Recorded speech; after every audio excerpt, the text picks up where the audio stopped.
Everyone, कैसे हो आप सभी। आशा करती हूँ सभी अच्छे होंगे, स्वस्थ होंगे। स्वागत करती हूँ आप सभी का मैं अचीवर्स ऑनलाइन क्लासेस में। मैं दीपा, यू नो डेट हम पढ़ रहे हैं अपनी ज्योग्राफी। आज की क्लास में मैं आपको करवाने जा रही हूँ अफ्रीका कॉन्टिनेंट।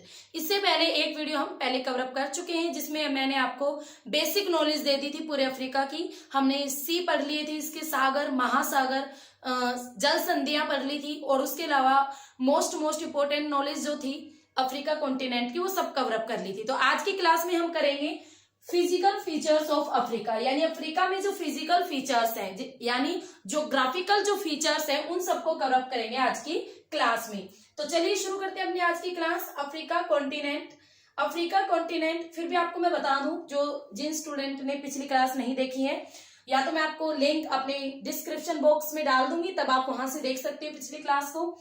यहाँ पर फिर भी थोड़ा समझ लो, ये अफ्रीका है, ऊपर यहाँ पर यूरोप पड़ता है, यहाँ पर एशिया पड़ता है, लाल सागर, भूमध्य सागर, इधर आता है हमारा हिंद महासागर, अटलांटिक महासागर और नीचे अंटार्कटिका महासागर। This is a island of Africa. ठीक है, तो इसका नाम है मेडागास्कर। मेडागास्कर, ये भूमध्य सागर पड़ता है, ये लाल सागर पड़ता है। यहाँ पर जो अफ्रीका कॉन्टिनेंट है, तो अब हम शुरू करते हैं अपनी class physical features of Africa. तो फिजिकल फीचर्स में आता क्या क्या है, तो भाई जो आपके अफ्रीका के अंदर जो माउंटेन है, जो रिवर्स हैं, जो हाईलैंड है, जो ये कह सकते हैं लेक्स हैं, डेजर्ट है, उन सबको आज की क्लास में हम कवरअप करेंगे। तो सबसे पहले पढ़ने जा रहे हैं हम डेजर्ट ऑफ अफ्रीका, यानी अफ्रीका में जो जो मरुस्थल है तो उनको कवरअप करेंगे। सबसे पहले पढ़ेंगे हम डेजर्ट। और डेजर्ट का एक डेजर्ट तो ऐसा है, आई थिंक हर स्टूडेंट को उस डेजर्ट के बारे में पता है, और उसका नाम क्या है, सहारा।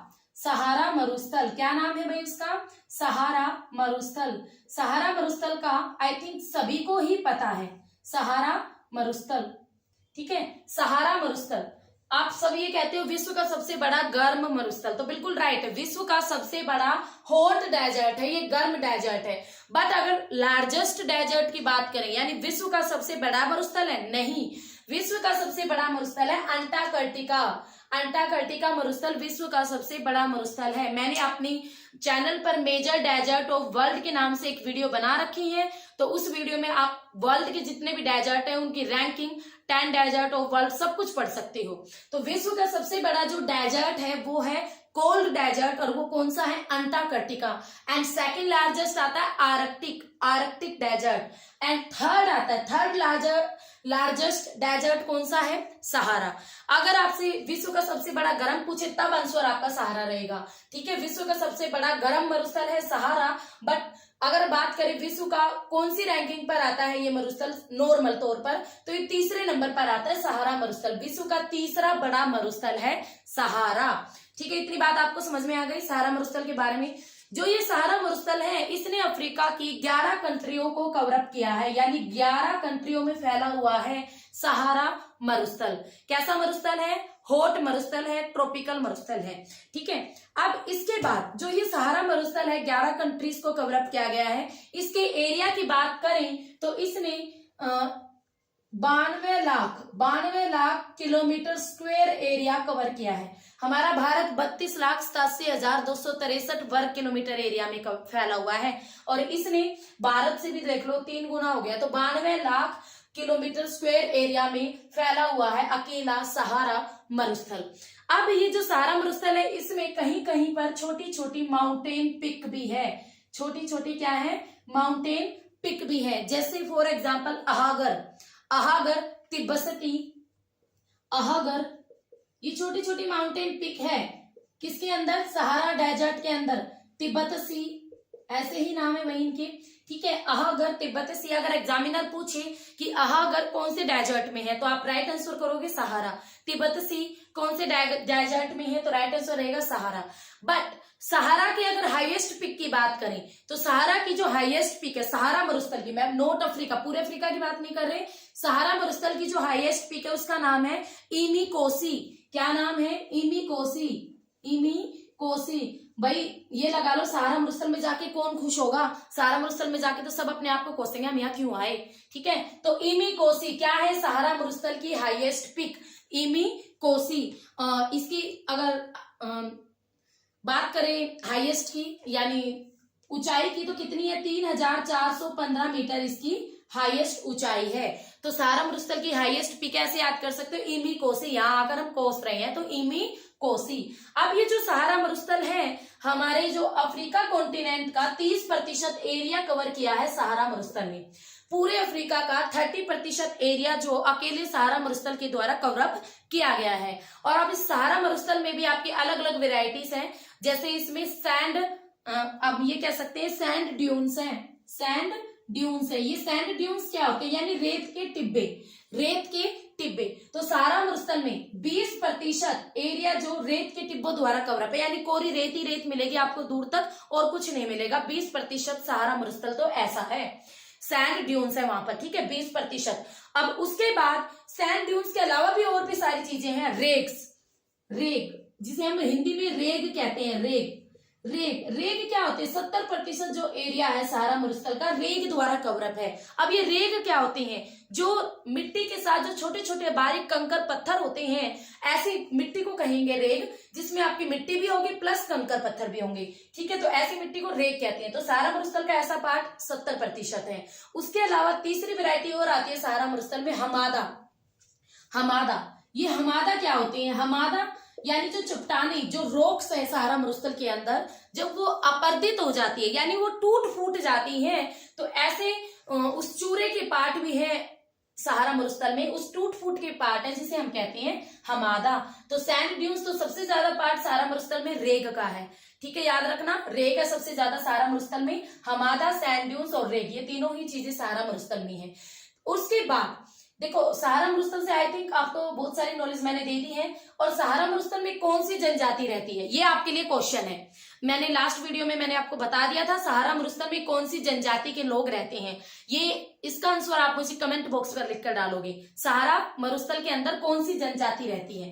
ओके, तो 11 कंट्रीज में है। एरिया देख लिया हमने, हाईएस्ट पिक देख ली सहारा मरुस्थल की, सैंड ड्यून्स देख लिए, रेग्स देख लिए, हमादा को इंग्लिश में भी हमादा ही कहते हैं। एरिया देख लिया, पूरे कॉन्टिनेंट का 30% एरिया कवर अप किया है, ठीक है। ये था हमारा सहारा मरुस्थल। वर्ल्ड में तीसरी रैंकिंग आती है। गर्म मरुस्थल में बात करें तो नंबर 1 आता है। अब इसके बाद सेकंड डेजर्ट आता है। ये फर्स्ट डेजर्ट था अफ्रीका का, सेकंड डेजर्ट जो होगा वो कौन सा होगा, सेकंड नंबर पर सहारा हमने पढ़ लिया है। सेकंड नंबर पर यानी सेकंड बड़ा लार्जेस्ट डेजर्ट कौन सा है अफ्रीका कॉन्टिनेंट का, तो ये है भाई हमारा Kalahari desert. Kalahari desert, Kalahari desert Africa का दूसरा बड़ा डेजर्ट है, कालाहारी डेजर्ट। 3 कंट्रीज में फैला हुआ अफ्रीका की, 3 कंट्रीज में। इनके नाम आपको पता होने चाहिए। नामीबिया आता है एक, तो नामीबिया कंट्री आती है, दूसरी आती है भाई आपकी बोत्सवाना, नामीबिया आती है, बोत्सवाना आती है, बोत्सवाना, और तीसरी आती है साउथ अफ्रीका। ये पूरा जो साउथ वाला पार्ट है इसे बोलते हैं, यहाँ पर है आपकी साउथ अफ्रीका कंट्री, तो ये आती है south Africa country. Namibia, Botswana, south Africa, तो तीनों कंट्री में फैला हुआ है कालाहारी डेजर्ट। आप सबको पता है कैसा डेजर्ट होगा, गर्म मरुस्थल है, हॉट डेजर्ट है, ठीक है, कालाहारी डेजर्ट। ये जो कालाहारी डेजर्ट है, अब कालाहारी डेजर्ट में भी एक जनजाति रहती है जो मैंने पिछली क्लास में करवाई थी, फिर बता देती हूँ यहाँ पर। तो कालाहारी जो डेजर्ट है इसमें बूसमैन जनजाति के लोग रहते हैं। कौन सी जनजाति के, बूसमैन जनजाति के। यहाँ पर जो हंटर्स है यानी कालाहारी रेगिस्तान के जो पशु होते हैं, थोड़े बहुत जो कीड़े मकोड़े होते हैं, उनको जो हंटर्स होते हैं यानी उनका शिकार करने वाले जो लोग होते हैं उन्हें शैन पीपल कहते हैं। शैन पीपल, शैन पीपल उन हंटर्स को कहा जाता है जो कालाहारी मरुस्थल में है। तो लैंड ऑफ शैन पीपल के नाम से जाना जाता है कालाहारी मरुस्थल, ठीक है। और उसके अलावा थ्रस्ट डेजर्ट के नाम से भी ये जाना जाता है, थ्रस्ट डेजर्ट, थ्रस्ट डेजर्ट के नाम से भी जाना जाता है कालाहारी मरुस्थल यानी प्यासा मरुस्थल, ठीक है। अब ये जो कालाहारी डेजर्ट है यहाँ पर एक रिवर भी बहती है अफ्रीका के अंदर, रिवर का नाम है ऑरेंज रिवर। ऑरेंज रिवर भी कालाहारी डेजर्ट में बहती है, ये भी आप याद रखोगे, ऑरेंज रिवर, ऑरेंज रिवर। ये कुछ नाम तो ऐसा ऑरेंज को पता नहीं अजीब सा नाम है, बट उसे ऑरेंज रिवर भी कहते हैं, तो आप ऑरेंज याद कर लेना। ये कालाहारी डेजर्ट के पास से ही बहती है ऑरेंज रिवर। ये जो कालाहारी मरुस्थल वाला पार्ट है ये डायमंड माइनिंग के लिए फेमस है। यहाँ पर विश्व की सबसे बड़ी हीरे की खान भी है किम्बरले। यहाँ पर विश्व की सबसे बड़ी हीरे की खान है, नाम क्या है, किम्बरले, ये किस में पड़ती है? कालाहारी डेजर्ट में ही पड़ती है। हीरे की खान है, डायमंड माइनिंग के लिए फेमस है। कौन सा? कालाहारी मरुस्थल। तो कालाहारी मरुस्थल के बारे में आपको इतना पता होना चाहिए। थर्ड डेजर्ट आता है साउथ अफ्रीका में और उसका नाम है नामिब डेजर्ट। नाम क्या है? नामिब। और ये आपका पड़ेगा यहां से और यहां तक, ऐसे ये वाला जो एरिया है, ठीक है, coastal area, Namib desert, Namib desert, ठीक है, Namib desert, third desert of Africa Namib. Namib जो डेजर्ट है ये किस प्रकार का डेजर्ट है? ये कोस्टियल डेजर्ट है। कैसा डेजर्ट है? कोस्टियल, यानी तटीय, तटीय डेजर्ट है, तटीय मरुस्थल है। जो नामिब डेजर्ट है ये भी 3 कंट्रीज में पड़ता है। एक तो यहाँ पर पड़ती है अंगोला, अंगोला कंट्री, एक पड़ती है अंगोला, सेकंड आती है Namibia and third is south Africa. तो 3 कंट्रीज में पड़ता है नामिब डेजर्ट। मैं लिख देती हूँ नाम, अंगोला, अंगोला कंट्री में, नामीबिया कंट्री में, और थर्ड आता है भाई आपका दक्षिण अफ्रीका कंट्री में। तो इन तीनों कंट्रीज में पड़ता है नामिब डेजर्ट। कैसा डेजर्ट है? कोस्टियल डेजर्ट है। तो ये तीनों थे आपके मेन डेजर्ट अफ्रीका कॉन्टिनेंट के, जो हमने यहाँ पर कवर अप कर लिए हैं। सहारा डेजर्ट, कालाहारी डेजर्ट और नामिब डेजर्ट, ठीक है। इन तीनों के बारे में आपको पता होनी चाहिए। ये फेमस डेजर्ट है अफ्रीका कॉन्टिनेंट के। तो फिजिकल फीचर में हमारा डेजर्ट कंप्लीट होता है, जहां पर हमने बहुत सारी चीजें कवर अप कर ली हैं। अब इसके बाद एक अफ्रीका में भ्रंश घाटी है। अफ्रीका में क्या है? भ्रंश घाटी, वो भी मैं आपको पढ़ाऊंगी। नेक्स्ट करेंगे हम अफ्रीका के अंदर rift valley. Rift valley English में कहते हैं भ्रंश घाटी को रिफ्ट वैली। रिफ्ट वैली जो कि आपके ये होते हैं ना, प्लेट टेक्टोनिक से रिलेटेड होती है। आपके फोल्ड पड़ जाती हैं, या जब 2 प्लेटें एक नजदीक आती हैं, या आंतरिक हलचलों की वजह से कई बार इस तरीके की जो खाई हैं वो बन जाती हैं। इनके ऊपर भी मैंने अपने चैनल पर वीडियो बनाई है। रिफ्ट वैली और जो माउंटेन है ये किस प्रकार बनते हैं, कैसे बनते हैं, तो आप मेरे चैनल पर जाके देख सकते हो। स्टडी विद दीपा सैनी मेरे चैनल का नाम है। यहाँ पर जो अफ्रीका कॉन्टिनेंट की बात करें तो आपके यहाँ से लेकर इस तरीके से एक बहुत गहरी खाई है, गहरी भी है और चौड़ी भी है, ठीक है। कहीं पर 25 किलोमीटर चौड़ी, कहीं पर 50 से 65 किलोमीटर तक चौड़ी है। इस तरीके से एक गहरी खाई है और यहाँ पर आकर उस खाई ने थोड़ा सा टर्न भी ले लिया, यानी इसका कुछ पार्ट इस तरीके से यहाँ पर भी है और इसका कुछ पार्ट आगे चल के ऐसे ज्वाइंट भी हो जाता है और आगे चल के मोजाम्बिक, यहाँ पर आती है आपकी कंट्री मोजाम्बिक कंट्री। यहाँ पर कौन सी कंट्री है? Mozambique country. तो यहाँ तक ये अफ्रीका की भ्रंश घाटी फैली हुई है। इसको कहते हैं महान भ्रंश घाटी। क्या नाम रखा गया इसका? महान भ्रंश घाटी, यानी आप ग्रेट रिफ्ट वैली के नाम से इसे बोल सकते हो। महान भ्रंश घाटी पूरे हमारी पृथ्वी की सबसे लंबी भ्रंश घाटी है ये महान भ्रंश घाटी। किस कॉन्टिनेंट में है? अफ्रीका कॉन्टिनेंट में है, ठीक है। महान भ्रंश घाटी अफ्रीका कॉन्टिनेंट में ये पड़ती है। विश्व की सबसे लंबी भ्रंश घाटी कहते हैं इसे। और यहाँ पर ये भ्रंश घाटी क्या करती है? यहाँ पर आपका पड़ता है इथोपिया कंट्री पड़ती है। यहाँ पर कौन सी कंट्री पड़ती है? इथोपिया कंट्री, ठीक है। इथोपिया कंट्री पड़ती है यहाँ पर। तो इथोपिया प्लेट्यू भी यहाँ पर पड़ता है, इथोपिया पठार। तो इथोपिया प्लेट्यू को 2 भागों में बांटती है ये महान भ्रंश घाटी। यानी इस घाटी ने कोई बहुत बड़ा पठार था, उसके बीच में से दरार आ गई और उसको 2 पार्ट में डिवाइड कर दिया। बहुत सारे ज्योग्राफर ऐसे कहते हैं अगर ऐसा ही चलता रहा तो ये पूर्वी अफ्रीका जितना भी ये वाला पार्ट है, काफी मिलियन ईयर्स के बाद ये पार्ट जो अफ्रीका से अलग हो जाएगा, ठीक है। कुछ कहते हैं कि टेक्टोनिक जो प्लेटें हैं हमारी उनकी वजह से हो रहा है, कुछ कहते हैं कि हमारी पृथ्वी के अंदर जो इंटीरियर जो फोर्सेस काम कर रहे हैं, जैसे संपीड़न, तनाव, एंडोजेनेटिक, एक्सोजेनेटिक, उन फोर्सेस के कारण ये सारी चीजें हो रही हैं, ठीक है। आप देखो क्या रहता है। तो ये है महान भ्रंश घाटी। पूरे भारत की नहीं, पूरी हमारी पृथ्वी की सबसे लंबी भ्रंश घाटी है ये और मोजाम्बिक तक फैली हुई है। अगर इसकी बात करें तो ये जो भ्रंश घाटी है काफी लंबी है, बहुत ज्यादा लंबी है। अब भ्रंश घाटी हमने पढ़ ली, रिफ्ट वैली पढ़ ली जो कि अफ्रीका की महान भ्रंश घाटी है, तो आपको इसके बारे में पता होने चाहिए। और इस भ्रंश घाटी के बीच में यहीं पर पड़ती है हमारी एक विक्टोरिया झील भी। विक्टोरिया झील हमारी यहीं पर पड़ती है। विक्टोरिया झील अफ्रीका की सबसे बड़ी झील विक्टोरिया झील इसी भ्रंश घाटी के बीच में, ये यू शेप की है कुछ, और इसी के बीच में पड़ती है विक्टोरिया झील, जहां से आपकी नील नदी का भी उद्गम माना जाता है। ठीक है, जो हम आगे करेंगे।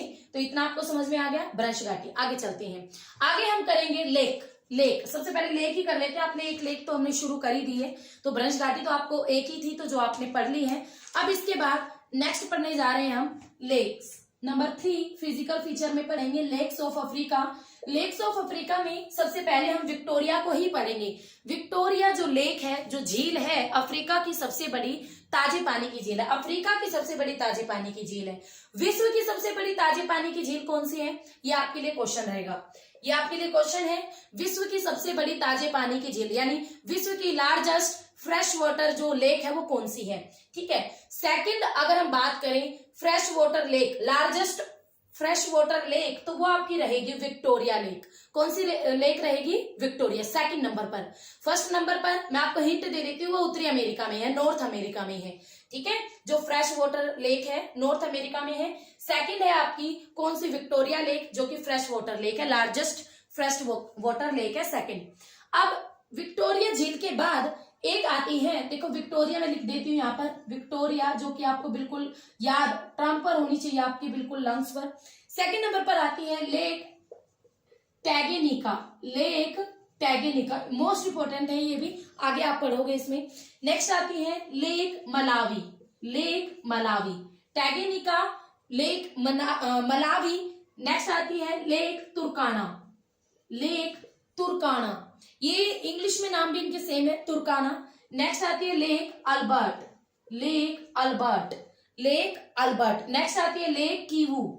Lake Kivu. और लास्ट आती है lake Edward. Edward, lake Kivu और लेक एडवर्ड। ये सारी की सारी लेक्स कहां पर हैं, अफ्रीका कॉन्टिनेंट के अंदर है। अब हम इनकी कंट्रीज वगैरह कुछ नहीं पढ़ेंगे। ठीक है, यहाँ पर देखो ये जितनी भी लेक्स है ना, ये यहाँ पर विक्टोरिया आ गई, फिर उसके पास यहाँ पर पूरी लंबाई में फैली हुई है टैंगेनिका, मलावी आ गई, तुर्काना आ गई। तो यहीं पर छोटी ये सारी झीलें इतने ही एरिया में फैली हुई है। बट ये जो मैंने लंबाई पर बनाई है टैंगेनिका, टैंगेनिका से आपका मोस्ट इंपोर्टेंट क्वेश्चन बनता है कैसे, वर्ल्ड की सबसे लंबी फ्रेश वाटर लेक है। लंबी यानी लॉन्गेस्ट।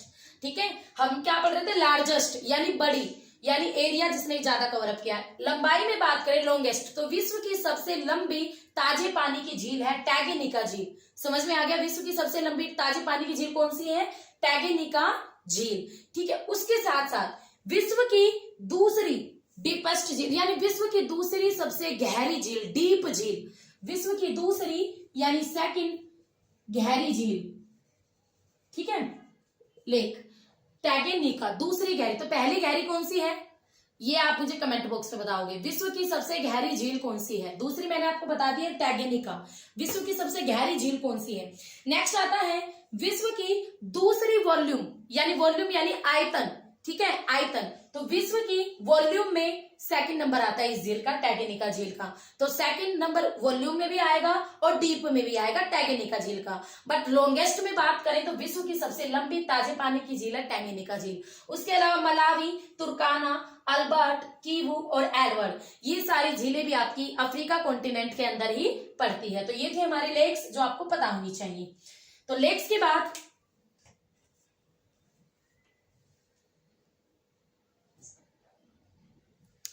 अब लेक्स के बाद नेक्स्ट करने जा रहे हैं हम, क्या रह गया हमारे, हाँ जी माउंटेन रह गए हैं हमारे। तो माउंटेन ही देख लेते हैं, अफ्रीका के माउंटेन। ठीक है, नेक्स्ट करेंगे माउंटेन। Number 4 is mountain.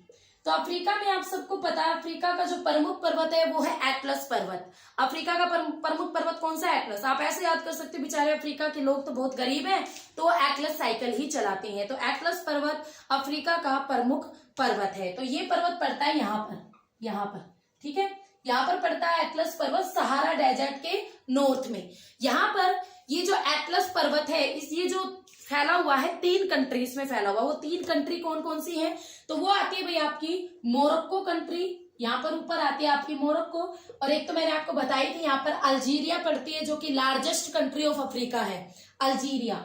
एक आती है आपकी अल्जीरिया और एक आती है ट्यूनीशिया। तो ये तीनों जो कंट्रीज आती है, तीनों की तीनों कंट्रीज में आपका जो एटलस पर्वत है इसका फैलाव है। एटलस पर्वत का फैलाव है, यानी फैला हुआ है। एटलस पर्वत की सबसे ऊंची चोटी की बात करें तो माउंट टॉपकल, माउंट जो टापकल है ये एटलस पर्वत की सबसे ऊंची चोटी है, बट ये आपके जो अफ्रीका कॉन्टिनेंट की सबसे हाईएस्ट पिक नहीं है। ठीक है, ये केवल एटलस पर्वत की सबसे ऊंची चोटी है। 4167 मीटर इसकी हाइट है, ऊंचाई है। ये अफ्रीका की है, ये आपके एटलस पर्वत की है, बट अफ्रीका की सबसे हाईएस्ट पिक ये नहीं है, इस बात को याद रखना। उसके बाद जो अफ्रीका है इसमें यहाँ पर एक डैकेनबर्ग नाम का माउंटेन भी पड़ता है। डैकेनबर्ग, यहाँ पर ड्रैकेनबर्ग अगर आपसे पूछ ले तो ये भी अफ्रीका में पड़ता है, ड्रैकेनबर्ग माउंटेन। ये जो आपका एटलस माउंटेन और ड्रैकेनबर्ग माउंटेन है, ये फोल्डर्ड माउंटेन है। किस प्रकार की माउंटेन है? फोल्डर्ड, यानी मोड़दार पर्वत है ये। उसके अलावा अफ्रीका में एक भी मोड़दार पर्वत नहीं है, यानी मोड़दार यानी नए पर्वत जिसे हम कहते हैं। फॉर एग्जांपल हिमालय पर्वत है एशिया में। ठीक है, तो जो ड्रैकेनबर्ग है, एटलस है, ये दोनों फोल्डर्ड माउंटेन के एग्जाम्पल हैं। वैसे हमारे पूरे अफ्रीका में कोई भी फोल्डर्ड माउंटेन का एग्जाम्पल नहीं है। फोल्डर्ड माउंटेन जब बनते हैं जब आपकी ये कह लो दो आपकी जो बड़ी बड़ी प्लेटें एक दूसरे के नजदीक आती हैं, तो बीच वाली लैंड ऊपर उठकर मुड़ जाती है और किसी न किसी प्रकार के फिजिकल फीचर्स का निर्माण करती है। या तो माउंटेन बनाएगी या ये पठार बनाएगी या कुछ बनाएगी, तो मतलब कुछ ना कुछ जरूर बनता है। तो ये जो ड्रैकेनबर्ग है और एटलस, ये दोनों आपके किस प्रकार के माउंटेन है? ये आपके फोल्डर्ड माउंटेन है। ठीक है, इतनी बात आपको समझ में आ गई। यहां पर हमारा, मैंने आपको बताया था ईस्टर्न हाईलैंड में बात करें, ईस्टर्न हाईलैंड में यानी ईस्टर्न उच्च भूमि में, तो यहाँ पर पड़ता है हमारा इथोपिया प्लेट्यू। इथोपिया कंट्री भी है और इथोपिया पठार भी हमारा यहीं पर पड़ता है, जिसको भ्रंश घाटी दो भागों में बांटती है, हमने पढ़ा था। इथोपिया पठार, जो इथोपिया पठार है इसकी एक विशेषता और है, इसे रूफ ऑफ अफ्रीका कहते हैं। क्या कहते हैं? रूफ ऑफ अफ्रीका के नाम से जाना जाता है इथोपिया पठार। ये एग्जाम में पूछा गया था। इथोपिया पठार रूफ ऑफ अफ्रीका यानी अफ्रीका की छत के नाम से फेमस है इथोपिया पठार। इसकी जो टालेस्ट पिक है यानी लंबी इसकी एक चोटी है, उसका नाम है रास दशन। ठीक है, दशन। तो इथियोपिया पे जो पठार इसकी टालेस्ट, लॉन्गेस्ट नहीं बोला मैंने, टालेस्ट जो पिक है वो है रास दशन। इतना याद कर लेना। इथियोपिया पठार की रूफ ऑफ अफ्रीका कहते हैं इथियोपिया पठार को। अब इथियोपिया पठार के बाद पूर्वी अफ्रीका में यानी आप ये कह सकते हो ईस्ट अफ्रीका प्लेट्यू यानी इतने पार्ट की हम बात कर रहे हैं। ईस्ट अफ्रीका प्लेट्यू यानी पूर्वी अफ्रीका में भी प्लेट्यूज हैं, आपके पठार हैं, जो कि आपके 3 कंट्रीज में फैले हुए हैं। एक यहाँ पर पड़ जाती है आपकी Uganda, Kenya, Tanzania. Actually map में देखोगे ना तो इनकी शेप कुछ और ही होगी, मैंने तो आपको समझाने के लिए बता दिया। यहाँ पर युगांडा, केनिया और तंजानिया, इन तीनों ही कंट्रीज में पूर्वी अफ्रीका प्लेट्यू फैला हुआ है, पठार फैले हुए हैं। तो ये जो तीनों ही कंट्रीज हैं, जो अफ्रीका की सबसे हाईएस्ट पिक की बात करें तो वो आपकी कहाँ पर है? तंजानिया में। वो क्या है? वो आपका एक ज्वालामुखी पर्वत है तंजानिया के अंदर, और उसका नाम क्या है हाईएस्ट पिक का? Mount Kilimanjaro. तंजानिया में है आपकी माउंट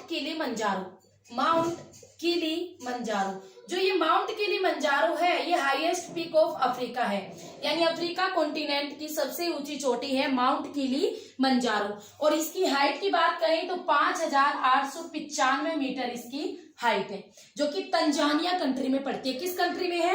तंजानिया में। अगर अफ्रीका की सेकंड हाईएस्ट पीक की बात करें तो वो है माउंट केनिया कंट्री में पड़ेगी, और माउंट का नाम भी केनिया ही होगा। Mount Kenya second highest peak of Africa, mount Kenya. और कितनी मीटर इसकी हाइट रहेगी? 5199 मीटर इसकी हाइट रहेगी, जबकि एटलस की तो 4000 समथिंग थी। इसलिए एटलस की जो चोटी है वो सबसे ऊंची चोटी नहीं है। टापकल अफ्रीका की सबसे ऊंची चोटी है माउंट किलिमंजारो, जो कि एक प्रकार का ज्वालामुखी पर्वत है, वोल्केनो माउंटेन। आपको इसको याद रखना है, ठीक है? वोल्केनो माउंटेन है। सेकंड जो हाईएस्ट पिक है अफ्रीका की वो है माउंट केन्या, जो 5199 मीटर ऊंची है। तो ये इतनी इंफॉर्मेशन जो माउंटेन थे हमारे, डेजर्ट मैंने आपको बता दिया, रिफ्ट वैली के बारे में बता दिया, लेक के बारे में हम पढ़ चुके हैं। जो रिफ्ट वैली है ये लगभग 3000 किलोमीटर की लंबाई में फैली हुई है। ये आई थिंक ये इंफॉर्मेशन रह गई, तो 3000 लगभग 3000